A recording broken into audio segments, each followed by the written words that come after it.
Hi guys, জবরদস্ত আজকে একটা ভিডিও দেখতে পাচ্ছেন। আজকে দেখছি যে বাম্পার কিভাবে বানাতে হয়। টোটো গাড়িতে বাম্পার কিভাবে বানাবো এবং সেফটি কোনো মতে ভাঙবে না, মজবুত হবে, হাই টেম্পার বাম্পার হবে। কিভাবে বানাবেন দেখুন।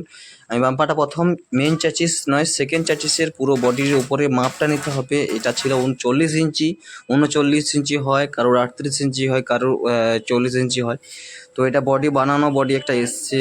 তো এটা 40 ইঞ্চি মাপ ছিল। 40 ইঞ্চি মাপ নিয়ে প্রথম মালটা নিয়ে কেটে ব্যান্ড করে নিচ্ছি। কিন্তু ব্যান্ড করার সময় আপনাকে 2 ইঞ্চি থেকে 2.5 ইঞ্চির ভেতরে মাপটা নিয়ে ব্যান্ড করতে হবে।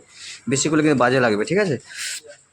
আর এই দুটো ডান্ডি যে ওয়েল্ডিং করছে, এই দুটো ডান্ডি কিন্তু অ্যাকচুয়ালি 8 ইঞ্চি করে নিয়েছি। কারণ কি, আপনার 4 ইঞ্চির ভেতরে রেখে 4 ইঞ্চি বাইরে থাকবে, ঠিক আছে। তো ওই 4 ইঞ্চি নিয়ে এটা কিন্তু 1.5-এর মাল সংখ্যায় বলা হয় একে 20-40-এর মাল। তো 20-40-এর মাল এটা। তো এইটার হচ্ছে কিন্তু মাপ নিয়ে নিচ্ছি। মাপ নিয়ে কেটে আবার ফের ওয়েল্ডিং করে নিচ্ছি। ওয়েল্ডিং করে এই দেখুন মেন চ্যাচিস থেকে কিন্তু বডিটা ওয়েল্ডিং করছে। কারণ কি, মেন চ্যাচিস থেকে খাঁজটা বেশি থাকবে। মেন চ্যাচিস থেকে পুরো ওয়েল্ডিং মারা হচ্ছে এবং চারদিকে ভালো করে ঘুরে ওয়েল্ডিং মারতে হচ্ছে, নাহলে টেম্পার থাকবে না, ভেঙে যাওয়ার কারণ থাকে।